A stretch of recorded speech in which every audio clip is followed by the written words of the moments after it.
Bonjour à tous, j'espère que vous allez bien. Aujourd'hui on se retrouve pour la toute première vidéo. Je voulais commencer par vous parler d'une première passion que j'ai qui est les plantes d'intérieur. On se retrouve pour ma collection de pothos, donc vous en voyez certains derrière moi. Je vais vous présenter les origines, d'où ça vient, la différence entre un Epipremnum et un Scindapsus. Ensuite je vais vous présenter donc ma collection complète de pothos, sachant que j'ai aussi une wishlist de pothos. J'aimerais vous parler de l'entretien, c'est vraiment générique. Je vais vous dire ce qui est le mieux pour vous, mais c'est vraiment des généralités. Chaque maison, chaque habitation a ses propres spécificités. Je vous parlerai dans une quatrième partie du substrat, de l'arrosage. Je vous parlerai de la multiplication. Oui, j'ai des notes. N'hésitez pas aussi à donner votre expérience en commentaire, les variétés que vous avez chez vous, vos difficultés, vos questions aussi. N'hésitez pas à me les poser en commentaire. Si cette vidéo vous plaît et si vous souhaitez m'encourager, n'hésitez pas à vous abonner et à activer la petite cloche des notifications.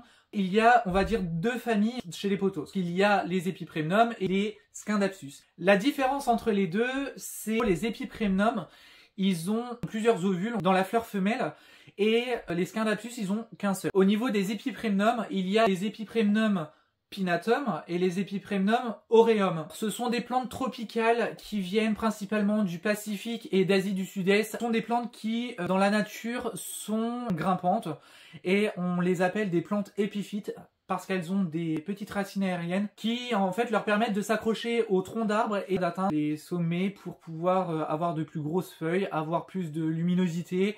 Pour certains, des fenestrations. Par contre, faites bien attention, si vous avez des animaux, faites bien attention car ce sont des plantes qui sont pas du tout pet friendly. La collection, elle a débuté en 2021 par le plus classique, le Pothos Golden, l'Epipremnum Aureum Golden, qui a des variations jaunes. Les Epipremnum Aureum, ils ont la forme de cœur, longue. Le mien, en fait, il est parti que de bouture et voilà, il fait tout ça. Il est très très grand, il est à 2,5 mètres de la fenêtre. Ce pothos là, je l'ai aussi en version tutorée. Tout ce qui est Epipremnum chez moi, j'ai essayé de les tutorer. Ça date d'il y a pas très longtemps, mais j'avais envie de tester et ensuite je verrai bien ce que ça donne. Je vous montrerai comment j'ai fait pour un autre pothos. J'ai le pothos Cebu. C'est un Epipremnum Pinnatum Cebu. On voit la différence par rapport au pothos Golden. On voit qu'il a les feuilles très élancées mais beaucoup plus fines. Un tout petit pothos, on est vraiment dans un petit gobelet. Donc moi je préfère avoir des pots transparents. Je trouve très très beau, il est gris, bleu, vert et celui-ci il est aussi sur tuteur, je le trouve très très beau. Je vous présente le Scindapsus Pictus Argyrius et on voit la forme des Scindapsus, ils ont vraiment tous la même forme. Celui-ci, je sais pas si vous allez voir, mais il a des petites paillettes. C'est vraiment la forme dodu qui part un petit peu sur le côté. Celui-ci je l'ai depuis un petit bout de temps mais j'ai que quelques liens. Il sort des feuilles assez vertes comme ceci, et ensuite ça devient un peu plus foncé comme là. C'est celui qu'on appelle pothos argenté. Ensuite, le pothos Manjula, Epipremnum Aureum Manjula, qui me donne un petit peu de fil à retordre. Là, j'ai l'impression que je l'ai stabilisé. Il est sous lampe de croissance, et lui, il a la particularité d'avoir vraiment des feuilles un peu tortueuses. Il a des variations blanc, crème, et les plus grandes lianes, c'était le tout premier pothos Manjula que j'avais, qui se dégarnissait. Donc j'en ai racheté un, j'ai réétoffé un peu la base. On voit que clairement il y a une nouvelle liane qui se fait. Donc je devrais avoir un peu plus de lianes. Toutes les feuilles sont différentes. Vous avez des feuilles comme celle-ci. Vous avez des feuilles qui sont un peu plus vertes. Vous avez des feuilles un peu plus crème. Toutes les plantes à variegation de toute façon c'est jamais la même chose. Et c'est ça qui est génial, c'est qu'on voit jamais la même feuille. Alors j'ai exactement le même pothos, je suis sûr que c'est un pothos Manjula, donc l'Epipremnum Aureum Manjula. Je vais vous montrer la particularité de celui qui est sur tuteur. Donc j'en ai un qui est bien variegata et l'autre qui est plus du tout variegata. Donc le voici. Donc ça c'est bel et bien un pothos Manjula. Je vais essayer de bien vous montrer un peu. Là on voit que là il y a du vert foncé et là il y a du vert clair. C'est vraiment un pothos Manjula, hein. C'est voilà, j'en suis sûr et certain. Et il s'est très bien accroché. Là, vous voyez, si je tire un petit peu, on voit la racine aérienne qui est dans le tuteur. Alors, c'est ça les tuteurs que je vous disais. C'est du grillage à poules avec des serflex. Moi, j'appelle ça les serflex. Vous savez, les liens. Voilà, c'est moi j'appelle ça des serflex. Alors ensuite, je voulais vous présenter un Epipremnum Pinnatum. Il a des toutes petites feuilles qui sont comme celle-ci. Alors, les feuilles sont sensiblement les mêmes. Il a de belles variégations, il est très beau. Là, il me fait des toutes petites feuilles. Il a quasiment pas poussé depuis que je l'ai acheté. Alors ensuite j'ai mon pothos néon.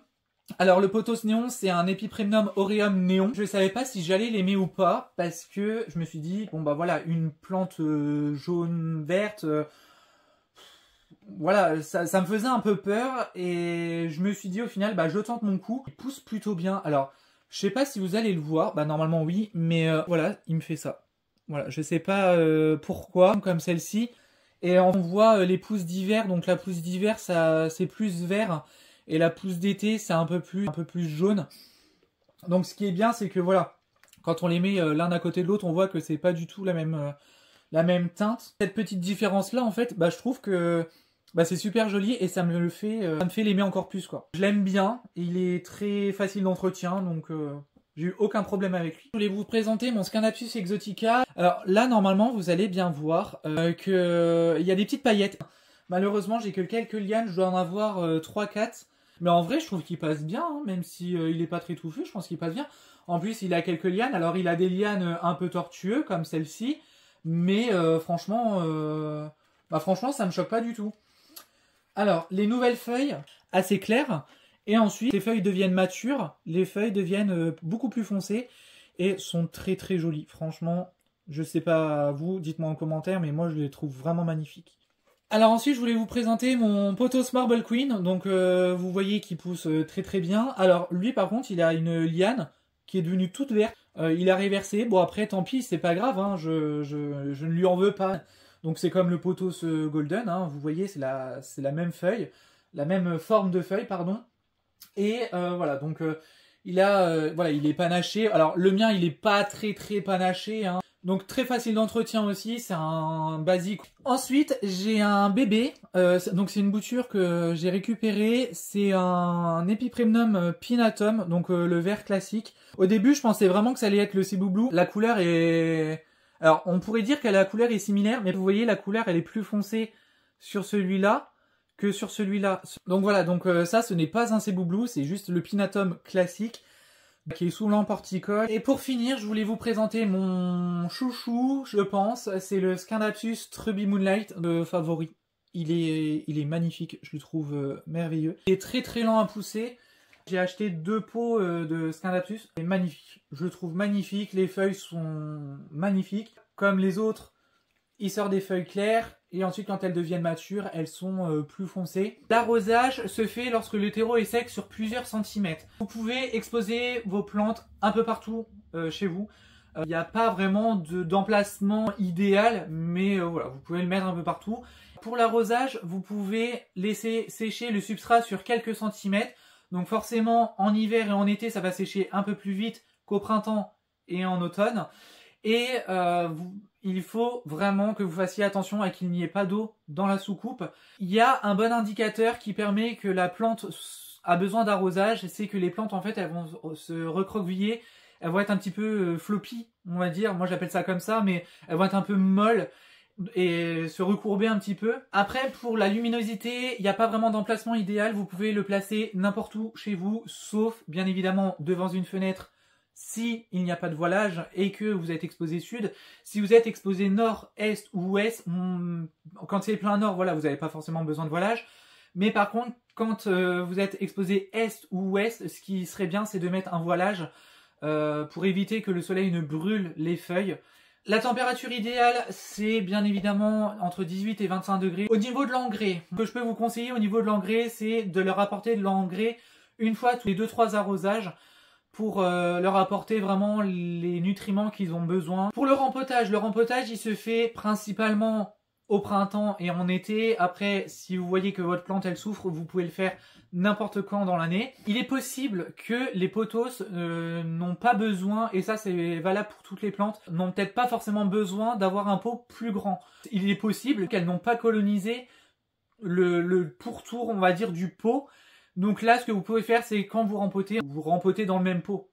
Par contre, dans le rempotage, vous pouvez rempoter dans un pot qui est 1 à 2 cm plus grand et pas plus. Évitez de planter vos plantes dans des pots qui sont trop grands. Pour savoir si un poteau ça a été trop arrosé par exemple, les feuilles vont jaunir. Pour mon substrat, alors c'est un substrat pour chez moi, j'aime bien que les racines puissent respirer, que le terreau ne soit pas tassé. Je mets 20% de tourbe, 30% d'écorce de coco, 10% d'écorce de pin, 20% de pumice, 20% de perlite. Pour le bouturage, il est possible de multiplier la plante de plusieurs manières. En eau, c'est vraiment la partie la plus simple, c'est que vous mettez en eau. Vous pouvez aussi marcoter, donc en fait vous prenez un pot de fleurs juste à côté et ensuite vous mettez votre plante. Alors peut-être retourner mon potos, mais par exemple vous mettez votre plante au contact de la terre, vous arrosez et ensuite voilà, dès que la plante aura raciné, vous pourrez couper. Ça n'épuise pas la plante, ça n'épuise pas la bouture, ça peut être un moyen de bouturer. Pour le tutorage, je pense que je vous montrerai dans un short comment je fais. Voilà, c'est tout pour cette vidéo. J'espère qu'elle vous aura plu. Pour moi, c'était pas très facile de parler face caméra. Je pense que voilà, au bout d'un moment, je serai plus vraiment stressé. Mais c'est vrai que c'est un exercice très compliqué. Je vous ai donné toutes les informations que vous aviez besoin. Si vous avez des questions, comme je vous l'ai dit en début de vidéo, n'hésitez pas à me poser vos questions en commentaire. N'hésitez pas non plus à m'encourager en vous abonnant ou en likant la vidéo. Je vous fais plein de gros bisous et je vous dis à très bientôt pour une prochaine vidéo. Salut!